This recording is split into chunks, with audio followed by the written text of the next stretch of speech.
Hello everybody, कैसे हैं आप।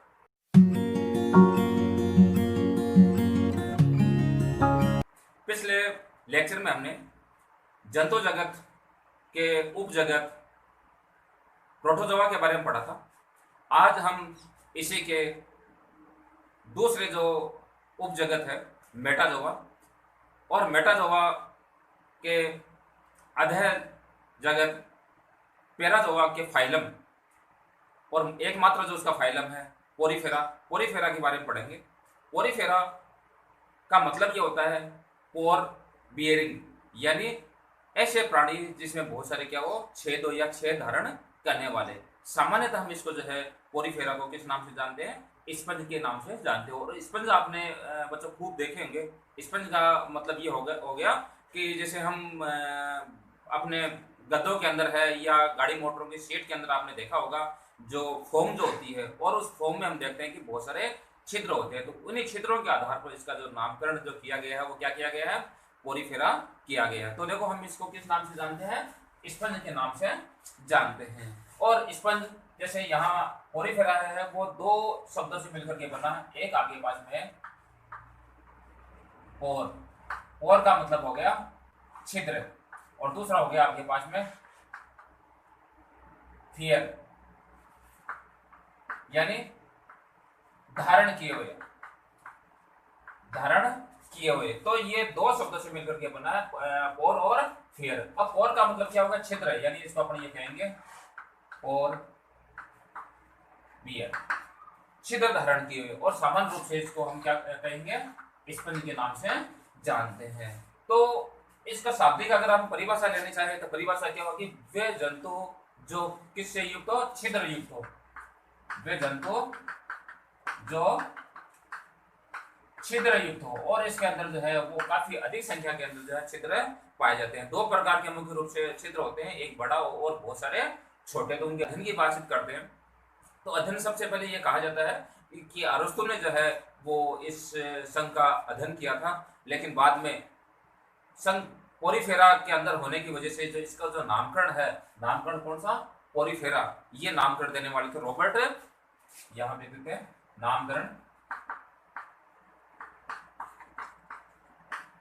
रॉबर्ट ग्रांट नामक वैज्ञानिक हुए, जिन्होंने 1825 के अंदर जो है इसका नामकरण जो है वो क्या दिया था, पोरीफेरा दिया था। और किसके आधार पर, इनमें पाए जाने वाले छिद्रों के आधार पर। यदि हम किसी एक स्पंज के बारे में बातचीत करें तो देखो स्पंज की सामान्य रूप से संरचना यदि हम देखते हैं तो इस प्रकार की इसमें संरचना पाई जाती है। हम सामान्य से डायग्राम बनाते हैं। पोरीफेरा जो होते हैं वो सामान्य जो है वो एक जगह पर जो है वो स्थिर रहने वाले, यानी किसी चट्टानों के ऊपर, इस प्रकार से हम यूं कह सकते हैं कि ये स्थिर रहने वाले होते हैं। पोरीफेरा की संरचना ये हम साइकोन की संरचना बना रहे हैं, जो कि पोरीफेरा का एक एग्जांपल्स है। तो साइकोन में हम देखते हैं कि यहाँ पर इस प्रकार की संरचना के अंदर एक ये अलग भाग से जिसके अंदर बहुत सारे छिद्र, सूक्ष्म छिद्र पाए जाते हैं, और इन छिद्रों को हम छोटे बहुत सारे जो छिद्र पूरे शरीर के ऊपर, यानी ये पूरा शरीर जो है वो छिद्रों से छिद्रित होता है, इसको अपन बोलते हैं ऑस्टिया। और ऑस्टिया जो होते हैं वो बहुत सारे छिद्र होते हैं, बहुत संख्या में। लेकिन इसके जो मुख वाला है या जो सबसे ऊपर वाला जो छिद्र है वो एक ही होता है, उसको अपन बोलते हैं ऑस्कुलम, ऑस्कुलम। और इसका ऊपरी भाग हम यूं जैसे इस प्रकार से बना सकते हैं, इसको अपन बोल सकते हैं ऑस्कुलर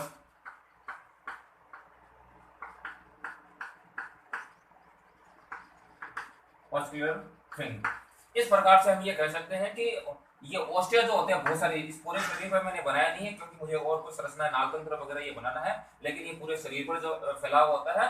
और ऑस्टिया जो होता है उसके द्वारा ही जितने भी इनके लिए जो खाद्य पदार्थ होते हैं वो अंदर प्रवेश करते हैं, यानी N2 जो श्वसन के लिए जो ऑक्सीजन चाहिए या खाद्य पदार्थ चाहिए या जितने भी पदार्थ चाहिए वो इन छिद्रों के माध्यम से पूरे शरीर में होते हैं, वो प्रवेश करते हैं। और ये छिद्र जो हमने ऑस्कुलम लिखा है ये एक ही होता है, सामान्य इसके मुख पर होता है और काफी बड़ा होता है। तो ये जो होते हैं वो बाहर निकालने के लिए जितने भी उत्सर्जित पदार्थ है या अन्य अपशिष्ट पदार्थ जो होते हैं उनको बाहर निकालने के लिए ये, यानी ये आउट जो है वो एक छिद्र होता है। यहाँ हम देखते हैं कि एक इसके अंदर जो है मुख्य विशेषता है किसके, स्पंज की जो एक मुख्य विशेषता होती है वो होती है इसका नाल तंत्र। तो यहाँ हम एक ये नाल तंत्र बना रहे हैं, ये एक नाल तंत्र होता है। इस नाल तंत्र के माध्यम से जल जो है इसके अंदर प्रवेश करता है।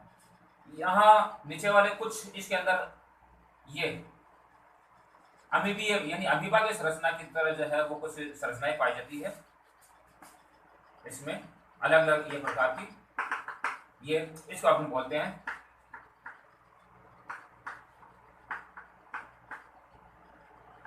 अमीबोसाइट्स। यानी ये अमीबा की आकृति की होने के कारण इसको हम क्या बोलते हैं, अमीबोसाइट सेल्स कहते हैं। और इसके अलावा यहाँ पर जो कुछ होती है वो कैलिकोरियस स्प्लेस होती है।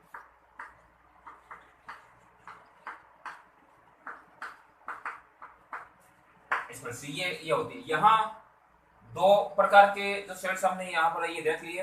अब यहाँ कुछ कलश नुमा, ये हम ये कह सकते हैं कॉलर के नुमा, इस प्रकार की संरचनाएं बहुत सारी पाई जाती है। देखो हम कुछ को यहाँ बना पाते हैं, कंप्लीट नहीं बना रहे हैं अपन। इसको अपन कोलिनोसाइट्स के नाम से जानते हैं, बहुत सारी होती है।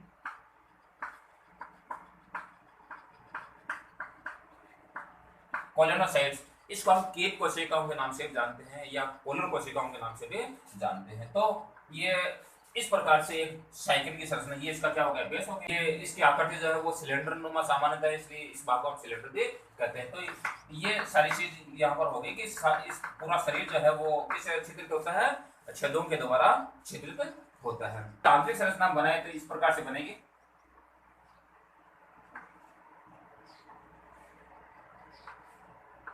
ये हमने थोड़ा सा बना लिया, ज्यादा नहीं बनाएंगे इसी से।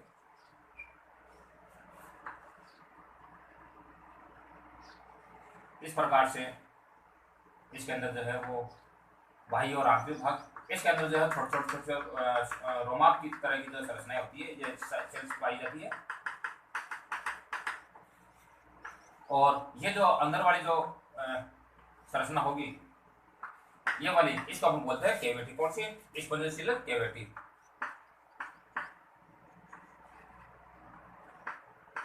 कैविटी यानी ये एक खांच होती है जिसको अपन क्या बोलते हैं, स्पॉन्जियोसिल कैविटी के नाम से जानते हैं। और अब हम यहाँ स्पंज के कुछ सामान्य और विशिष्ट लक्षणों के बारे में बातचीत करेंगे।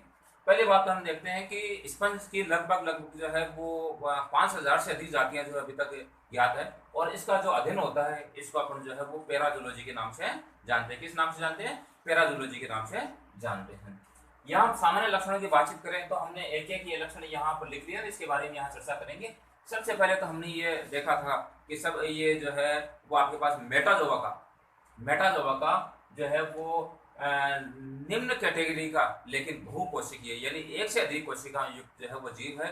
और इसमें जो कोशिका जो होती है वो किस प्रकार की होती है, यूकैरियोटिक प्रकार की होती है। यानी हम शारीरिक संगठन की बातचीत करते हैं तो शारीरिक संगठन हमने यह देखा है कि किस प्रकार का होता है, कोशिकीय स्तर का होता है। कोशिकीय स्तर का क्यों होता है, क्योंकि इनके अंदर जो है वो बहुत सारी कोशिकाएं तो पाई जाती है लेकिन उन कोशिकाओं में आपस में किसी प्रकार का जो है वो कोऑर्डिनेशन यानी हम ये मान सकते हैं कि समन्वय नहीं पाया जाता है। इसकी वजह से वो मिलकर के कार्य नहीं कर पाती, वो अलग अलग होती है। इसलिए इसमें हम ये भी लिख सकते हैं इसमें किसका अभाव होता है, ऊतक का अभाव होता है। यानी बहुत सारी कोशिकाएं हो भी गई लेकिन जब कोऑर्डिनेशन नहीं हो पाता है तो ऊतक नहीं बन पाते। इसलिए इसका शारीरिक जो संगठन हमने किस प्रकार का लिखा है, कोशिकीय स्तर का ये लिखा है। इसके बाद में हम बातचीत करते हैं इसमें आवास की, ये रहते कहाँ पर है, तो ये जो लवणीय और अलवणीय दोनों जलों में पाए जाते हैं। यानी हम ये कह सकते हैं समुद्री जल में अक्सर जो है ये समुद्री जल में पाए जाते हैं। लेकिन कुछ जातियां, एक आध जाति जैसे स्पंजिला वगैरह है या फ्रेश वाटर के अंदर भी पाई जाती है। तो हम आवास को ये लिख सकते हैं, एक तो लवणीय जल और दूसरा अलवणीय जल यानी इसको अपन बोलते हैं फ्रेश वाटर। तो सामान्यतः जो है वह लवणीय जल के अंदर जो होते हैं और कुछ जैसे हम यहाँ कह सकते हैं स्पंजिला, एक आपके पास वर्ग है स्पंजिलिडी का जो है वो स्पंजिला, ये एक एग्जाम्पल है जो फ्रेश वाटर के अंदर जो पाया जाता है, बाकी सारे है वो लवणीय जल के अंदर पाए जाते हैं। और ये जल के अंदर है, सामान्य किसी एक स्थान पर जो है वो स्थानबद्ध होकर के या चिपक करके रहते हैं। कहीं भी जैसे चट्टानों के ऊपर है या कोई और उनको कोई मजबूत अगर धरातल मिल जाता है तो वहां पर ये चिपक करके वहां पर रह जाते हैं। इसके अलावा ये दो अवस्था में सामान्यतः ये है आपके पास में, जैसे एकल, ये एकल जैसे साइकोन का हमने एग्जांपल्स लिया था, साइकोन या साइफा जो है वो एकल यानी सिंगल जो स्थानबद्ध रहते हैं, लेकिन कुछ इसकी जो है वो कॉलोनी के रूप में भी है जिसको हम बोलते हैं निव है, जिसे ल्यूकोसोनेलिया।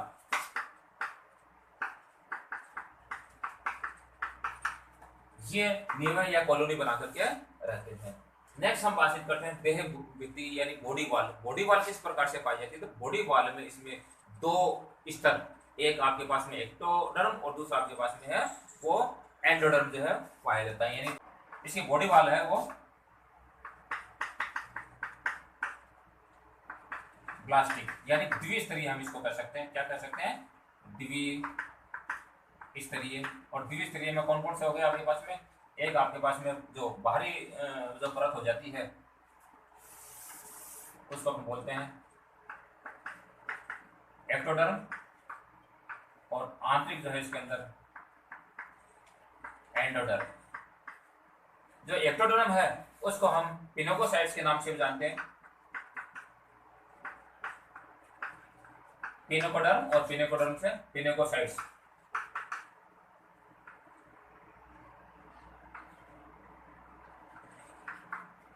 और जो आंतरिक जो होती है इसको हम बोलते हैं कॉइनोडर्म्स, और कॉइनोडर्म से जो है वो कॉइनोसाइट्स का निर्माण होता है।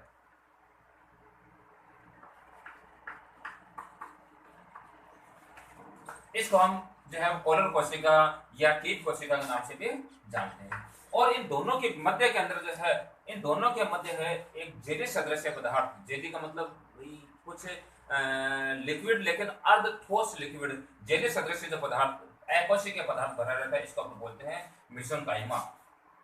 दोनों के मध्य है, यहाँ देख सकते हैं, दोनों के मध्य है जेली सदृश अकोशिकीय पदार्थ, इसको हम बोलते हैं मेसेनकाइमा। मेसेनकाइमा जो है दोनों के मध्य जो है वो भरा होता है, जिसमें विशेष प्रकार की सेल्स पाई जाती है, जैसे अमीबोसाइट सेल्स इसी के अंदर पाई जाती है। यहाँ देख लेते हैं,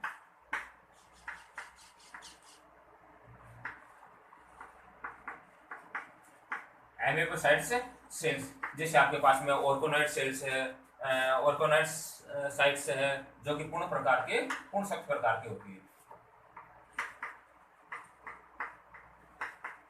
किस प्रकार की होती है? पूर्ण शक्त का मतलब ये होता है जिससे एक ही कोशिका से संपूर्ण शरीर का जो है वो निर्माण करवाया जा सके। इसके अलावा इसके अंदर जो है वो वर्णक कोशिका, जिसको हम क्रोमोसाइट्स भी बोलते हैं, क्रोमोसाइट्स, ये आपके पास में होगी कौन सी कोशिकाएं? वर्णक कोशिकाएं यहाँ पर पाई जाती है। इसके अलावा कोलेनोसाइट्स के बारे में हमने बात की है, कोलेनोसाइट्स। कोलेनोसाइट्स है ये किस के लिए होती है? ये भोजन संग्रहित यानी संग्रहित भोजन कणिकाओं रूप में, संग्रहित भोजन कणिकाओं के रूप के अंदर जो है ये पाई जाती है। तो हम ये कह सकते हैं कि इसकी जो बॉडी वॉल जो होती है वो डिप्लोब्लास्ट की प्रकार की होती है, बाह्य और आंतरिक, लेकिन इसके बीच में बाद में ये आपके पास है मेसेनकाइम जो कोशिकाएं हैं वो और आ जाती है, जिसके अंदर ये विशेष प्रकार के जैसे एम्ब्रियोसाइट सेल्स है, ऑर्गेनॉइड सेल्स है, क्रोमोसाइट्स है, कोलिनोसाइट्स है, इस प्रकार की जो सेल्स पाई जाती है। नेक्स्ट हम बातचीत करते हैं इसकी सममिति की। सिमेट्री किस प्रकार की होती है? तो सामान्यतः जो है ये एसिमेट्री यानी असममित होते हैं, असममित, लेकिन कुछ जो है वो अरीय सममित या रेडियल सममित भी होते हैं, अरीय सममित। जो बड़े जो होते हैं वो सामान्यतः असममित होते हैं, और छोटे जो होते हैं वो किस प्रकार के होते हैं? यहाँ पर अरीय सममित। हम इसके आकार की बातचीत करें तो आकार देखो इसके बड़े ही सुंदर होते हैं, जैसे फूलदान आपके पास में आपने गुलदस्ता देखा होगा, फूलदान नुमा ये होते हैं। ये आपके पास नाल रूपी होते हैं, ये आपके पास जो है वो पैलेनुमा होते हैं, ये आपके पास कलश आपने गढ़ा देखा होगा, कलश नुमा होते हैं, यानी जिस तरह से हम गुलदस्ता वगैरह देखते हैं ये अलग अलग प्रकार के जो है वो पाए जाते हैं। तो इस आधार पर हम कह सकते हैं कि इसका जो आकार है वो इस प्रकार से जो होता है। और इसकी साइज की अगर बातचीत करें तो साइज भी इसकी अलग अलग होती है, अति सूक्ष्म लेकर के और काफी बड़े तक यानी विशाल तक के होते हैं। तंत्र के रूप में अगर इसकी बातचीत करें तो इसमें सामान्यतः क्या हमने ये देखा है यहाँ पर कि इसमें उत्तक का अभाव होता है। सेल्स तो पाई जाती है बहुत सारी, लेकिन ये इनमें कोऑर्डिनेशन नहीं होने की वजह से ये उत्तक का निर्माण नहीं कर पाते, इसलिए इसमें तंत्र बनने का तो मतलब ही नहीं। तो सामान्यतः हम ये कह सकते हैं कि इसमें पाचन जो है वो इंट्रासेलुलर अंतरकोशिकीय पाचन हो जाता है। यहाँ लिख देते हैं अंतरकोशिकीय पाचन हो जाता है, लेकिन तंत्रों का इसमें अभाव होता है। कौन कौन से आपके पास में से श्वसन तंत्र नहीं पाया जाता है, पाचन आपके पास परिसंचरण तंत्र है, यह तंत्र कोई सा भी नहीं पाया जाएगा क्योंकि उत्तक भी नहीं बन पा रहा है। उत्सर्जन तंत्र, तंत्रिका तंत्र, इन सभी तंत्रों का जो है वो अभाव होता है। लेकिन पाचन जो होता है हमने साइकोन्स में यहाँ देखा था कि इसके पूरे शरीर के ऊपर जो है ये छिद्र पाए जाते हैं। तो इन छिद्रों के द्वारा जो पानी नाल, क्योंकि इसके अंदर जो है वो सिस्टम अभी देखेंगे कि नाल तंत्र पाया जाता है। तो इस नाल तंत्र की वजह से सारे जो है जल के साथ में ये इसके अंदर जो सूक्ष्म जीव वगैरह प्रवेश कर जाते हैं, जिसको अपन बोलते हैं ओस्टिया। और इस ओस्कुलम के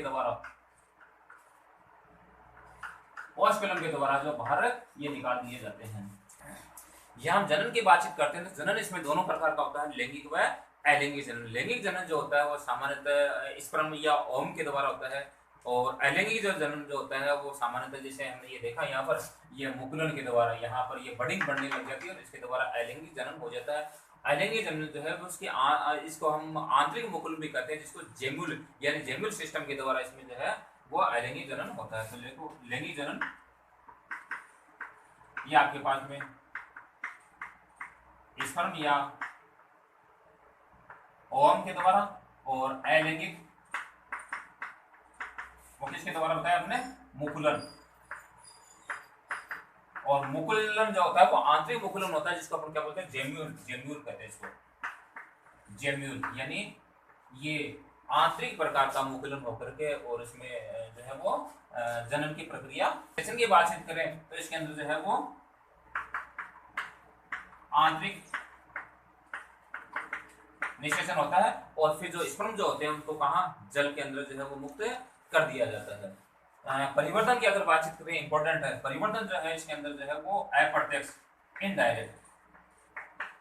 अप्रत्यक्ष का मतलब ये होता है कि डायरेक्ट इसके अंदर जो है वो जीव नहीं बनता है, बल्कि क्या होता है इसमें लार्वा अवस्था बनती है। तो क्या बनती है, लार्वा अवस्था। और इसमें कितने लार्वा बनते हैं, 2 प्रकार के लार्वा इसके अंदर बनते हैं। जो लार्वा है इसको अपन बोलते हैं एम्फुलाब्लास्टा, और दूसरा आपके पास में इसमें पेरेन्काइमुला। ये ध्यान रखने की बात है कि इसके अंदर जो है 2 प्रकार के जो लार्वा बनते हैं, वो एक आपके पास में एम्फुलोब्लास्टुला और दूसरा है पेरेन्काइमा। परिवर्तन या डेवलपमेंट के बाद में कुछ लक्षण और है जिसको हम प्रमुख लक्षणों के नाम से जानते हैं। और प्रमुख लक्षणों में जैसे हमने प्रमुख लक्षणों में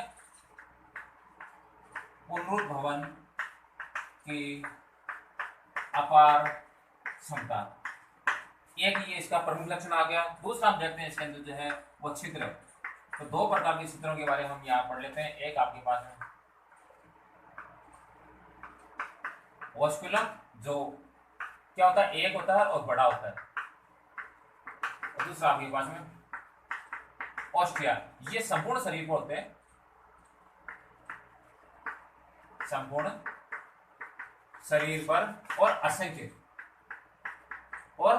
होने के साथ साथ में क्या होते हैं, ये छोटे भी होते हैं। ध्यान रखने वाली बात यह है कि ओस्टिया के माध्यम से जो है वो सारे पदार्थ जो अंदर प्रवेश करते हैं, और ओस्कुलम जो बड़ा छिद्र होता है उसके द्वारा ये संपूर्ण पदार्थ जो है बाहर त्यागे जाते हैं। तो ये जो है इसकी इस पोरिफेरा की जो है वो प्रमुख विशेषता है। इसके बाद में हम देखते हैं यहाँ पर नाल तंत्र जो मुख्य विशेषता है। तो इसमें नाल तंत्र है वो 4 प्रकार का होता है। नाल तंत्र में यदि हम देखते हैं इसको हम कहते हैं केनाल सिस्टम। केनाल सिस्टम, और केनाल सिस्टम में जो है 4 प्रकार का होता है। एक होता है आपके पास में, पहला है एस कोन प्रकार का, दूसरा आपके पास में साइकोन प्रकार का, तीसरा आपके पास में लियोकोन, और चौथा आपके पास में है रेकोन प्रकार का। तो ये 4 प्रकार के इसके अंदर जो है वो नालतंत्र पाए जाते हैं। इसमें सबसे सरल प्रकार का, सिंपलेस्ट प्रकार का जो नालतंत्र है वो एस्कोन होता है, और लास्ट में कुछ जटिल प्रकार का जो होता है वो रेकोन प्रकार का होता है। तो एक इसकी प्रमुख विशेषता और है शरीर पर आवरण, या हम यूं कह सकते हैं इसमें कंटिकाएं, कंकाल, इसका जो है स्केलेटन वो किस प्रकार का बना होता है, तो इसके शरीर के ऊपर जो है वो विभिन्न प्रकार की कंटिकाओं का आवरण पाया जाता है। कुछ पोरीफेरा ऐसे हैं जिनके शरीर के ऊपर कैल्शियम कार्बोनेट की कंटिकाओं का आवरण पाया जाता है। कुछ पर जो होता है वो सिलिका के रेशे का जो आवरण पाया जाता है, या सिलिका की कंटिकाएं पाई जाती है। और कुछ ऐसे होते हैं जिस पर स्पंजिल के बाद हम इसका वर्गीकरण या क्लासिफिकेशन पढ़ते हैं। इसको जो है वो जगत एनिमिलिया के अंदर यानी जंतु जगत में रखा गया, और जंतु जगत को हमने जो है वो 2 भागों में बांटा हुआ है किंगडम को। एक आपके पास में था वो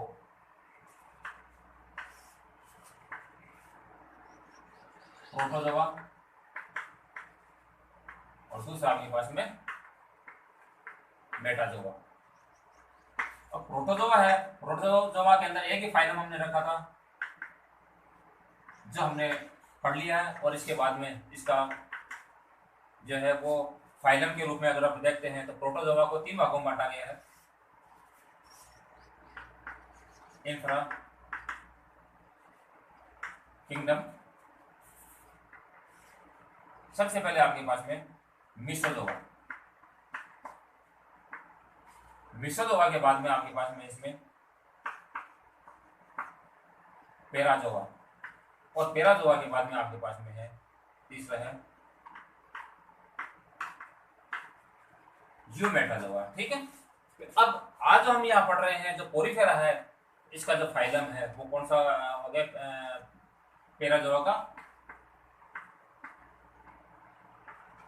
यानी ये जो पोरीफेरा है वो किसके अंदर आ जाता है, पेराजोआ के अंदर आ जाता है। और पेराजोआ के अंदर एक ही फाइलम है, वो कौन सा है, पोरीफेरा, और बाकी सारे आपके पास में सिलेंटेड से लेकर के सिलेंटेट्रा से लेकर के और सारे जो आपके पास में है कहां तक, कोडेटा तक सारे इसमें आ जाते थे। इसको हमें अभी नहीं पढ़ना, हमें केवल और केवल अभी पढ़ना है इसे पोरीफेरा को। तो पोरीफेरा का जो क्लासिफिकेशन से किया गया है, इसको 3 क्लास के अंदर बांटा गया है। 3 क्लास यदि हम यहाँ पर ये देख लेते हैं, सबसे पहले आपके पास में कैलकेरिया, 1 नंबर पर लिख सकते हैं कैलकेरिया। दूसरा आपके पास में हम लिख सकते हैं हेक्साक्टिनिडा,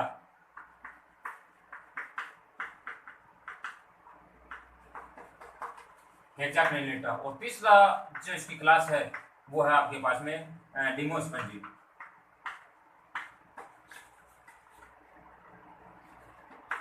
इसको हम डेमोस्पोंजिया भी कहते हैं, और हेक्साक्टिनिडी को हम हाइलोस्पोंजी भी कहते हैं। एक इसका नाम लिख लो,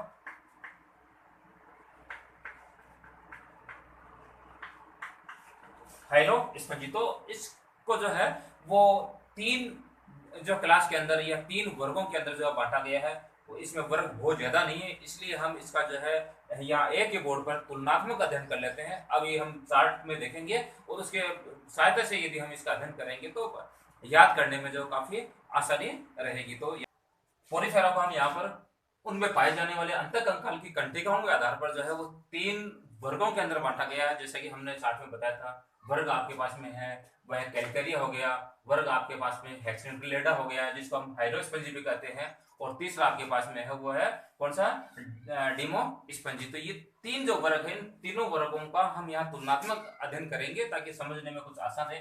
सबसे पहले हमने लिया इसका कंकाल, या जो अंतःकंकाल किस प्रकार का होता है। तो अंतःकंकाल के ऊपर हमने ये पढ़ा था कि अंतःकंकाल के ऊपर कंटिकाएं पाई जाती है। तो सबसे पहले हम अगर इसमें कैलकेरिया की अगर बातचीत करें तो कैलकेरिया के अंदर जो है अंतःकंकाल कैल्शियम कार्बोनेट का बना हुआ होता है। कैल्शियम कार्बोनेट की कंटिकाएं पाई जाती है, जबकि हाइड्रोस्पंजी में हेक्साक्लेंटिलिटी के अंदर जो है वो सिलिका का बना हुआ माना जाता है, और सिलिका जो है वो किसके समान होती है, कांच के समान होती है, इसलिए इसको पारदर्शी कंटिकाएं भी हम कह सकते हैं। पारदर्शी कंटिका इसके अंदर पाई जाती है।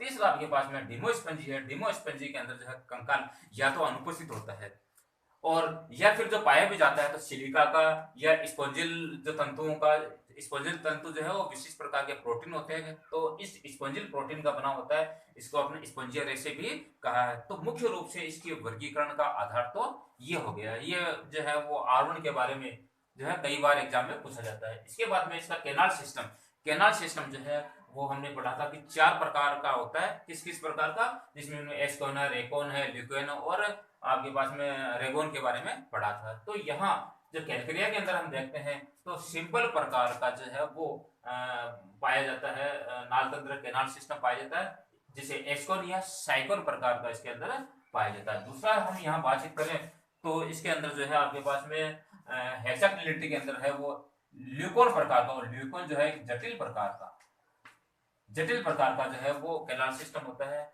और तीसरा डिमोस्पेंजी के अंदर है रेगोन प्रकार का जो है वो नाल तंत्र या कैनाल सिस्टम पाया जाता है। और ये रेगोन केवल और केवल लार्वल स्टेज के अंदर ही पाया जाता है। लार्वल स्टेज के बाद में ये वापस किसमें बदल जाता है, साइकोन यानी सरल प्रकार के अंदर बदल जाता है, एस्कोन या साइकोन के अंदर बदल जाता है। तो हम ये कहेंगे कि सबसे टफ प्रकार का, लेकिन लार्वल स्टेज के अंदर, और ये भी एक जटिल प्रकार का होता है। तीसरी अगर अपन बातचीत करें आवास, तो आवास जो है मुख्य रूप से किस प्रकार के आवास में रहते हैं, हमने ये पढ़ा है कि ये एक निवय या फिर एकल रूप में रहते हैं, लेकिन स्थानबद्ध किसी पत्थर से, चट्टान से चिपक करके जल के अंदर रहते हैं।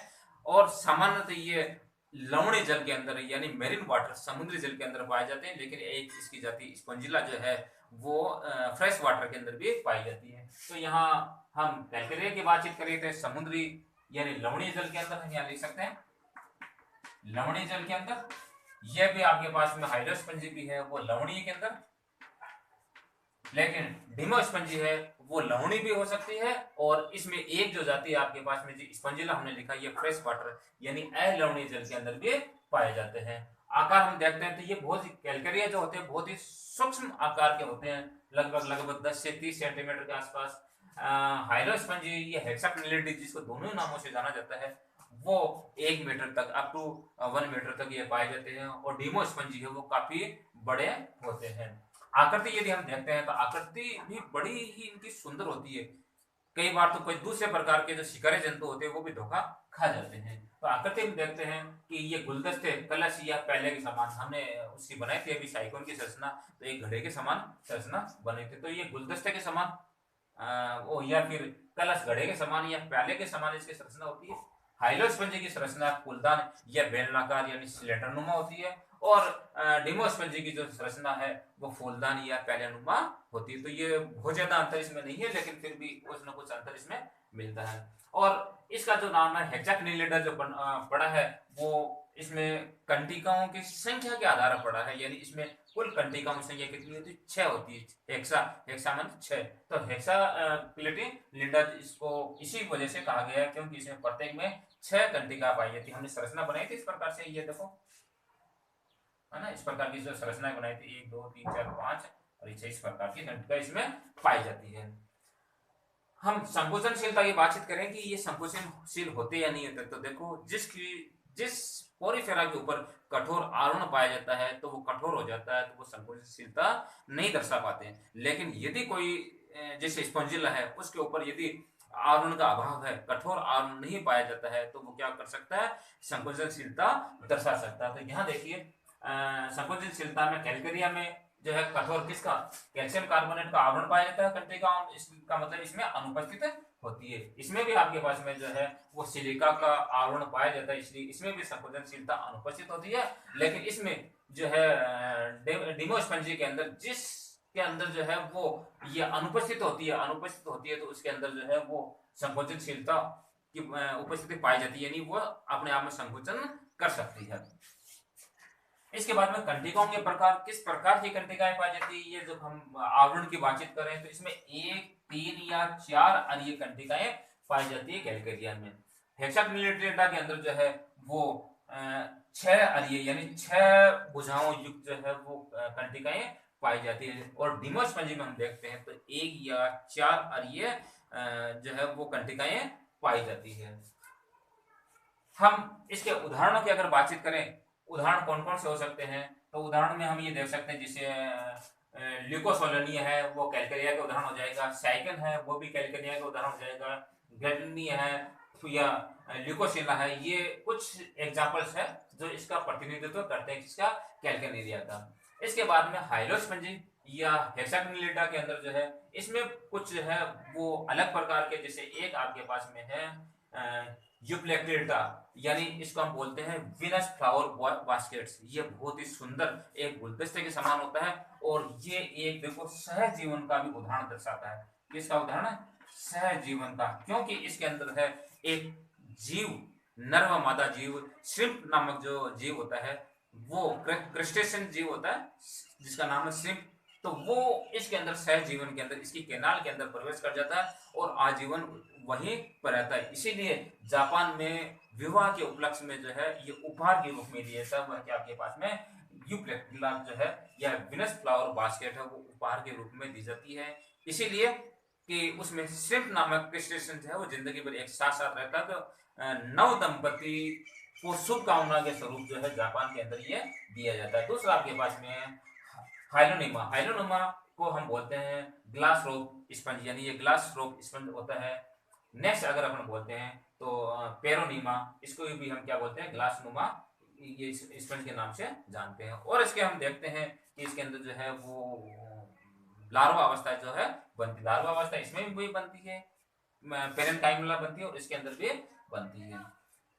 हम डिमोस्पंजी का अगर उदाहरण लें तो डिमोस्पंजी के अंदर जो है आपने बाथ स्पंज का नाम सुना होगा, जो हम नहाते वक्त जो है कई बार मेल साफ करने में, त्वचा को साफ करने में काम में लेते हैं, वो आपके पास में यू स्पंजिया, यू स्पंजिया है, इसको हम बाथ स्पंज के नाम से भी जानते हैं। इसके बाद में है स्वच्छ जल में पाए जाने वाली जो एक जाति हमने बताई थी स्पंजिला, वो भी आपके पास में डिमोस्पंजी का उदाहरण है। इसके बाद में है चेलाइना, चेलाइना को हम मरमर के दस्तानी के जो है वो समान ये दिखाई देते हैं, इसलिए इसको हम चेलाइना कहते हैं। और अंत में इसमें है क्लोना, ये छेदक स्पंज के रूप में जो है वो माना जाता था। ये कुछ इसके एग्जांपल्स हो गए और इनकी कंटिगुओं के आधार पर हम जब इसका वर्गीकरण करते हैं।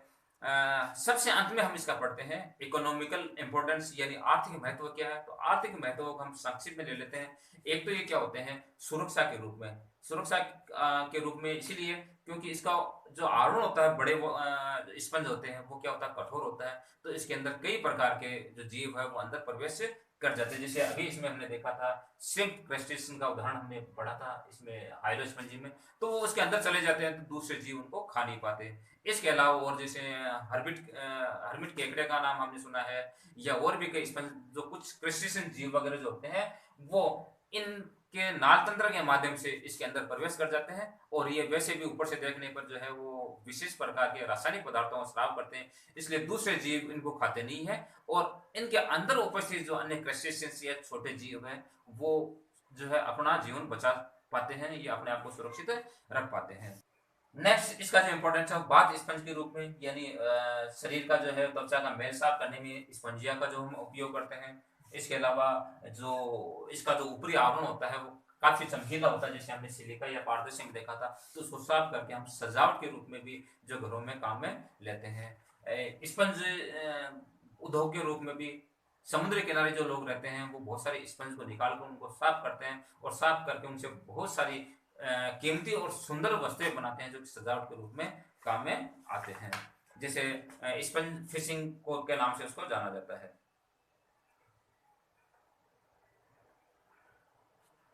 जैसे इसके अलावा सजावट में हमने देखा था विनस फ्लावर, इसको हम सुंदरता की देवी के नाम से भी जानते हैं, तो जापान में या अन्य देशों में भी बास्केट फ्लावर के नाम से जो है काफी काम में आता है। अब लाभदायक के साथ में कुछ इसके हानिकारक इफेक्ट भी है। हानिकारक इफेक्ट में ये है कि कई स्पंज के द्वारा जो है हानिकारक रसायन जो नुकसानदायक होता है वो स्रावित किया जाता है, जिसकी वजह से जो बड़ी बड़ी चट्टानें होती हैं उनके अंदर छेद हो जाने से वो चट्टानें जो है वो कमजोर हो जाती है। इसके अलावा हमने ये भी देखा कि इस का जो आवरण होता है, या कई जो स्पंज होते हैं वो जहरीले होते हैं, तो कई शिकारी जब इनको खा जाते हैं तो वो मर भी जाते हैं। कई प्रकार के जो स्पंज है वो अचल जो प्राणी होते हैं उनके ऊपर उग करके और उनको आवृत करके उनको नष्ट कर देता है, या फिर कई स्पंज जैसे बेदन क्लोएला स्पंज जो है वो उनके ऊपर उग करके और उनको नष्ट कर देते हैं। बेदन एवं छेदक प्रकार के जैसे क्लोएला स्पंज होते हैं वो दूसरे जो कई जो जीव वगैरह होते हैं उनके ऊपर उग करके और उनके कैल्शियम का जो आवरण है, या शक्तियां या सीपियां जो बनती है, सीप या मोती वगैरह जो बनते हैं, उनको वो नष्ट कर देते हैं, उनके अंदर कोई वो छेद कर देते हैं। तो इस प्रकार से हम कह सकते हैं कि लाभदायक के साथ में इसके हानिकारक इफेक्ट भी है, लेकिन लाभदायक ज्यादा है और हानिकारक कम है। तो इस प्रकार से मैं ये समझता हूँ कि फोरीफेरा का जो क्लासिफिकेशन है वो आपके समझ में आया होगा। धन्यवाद।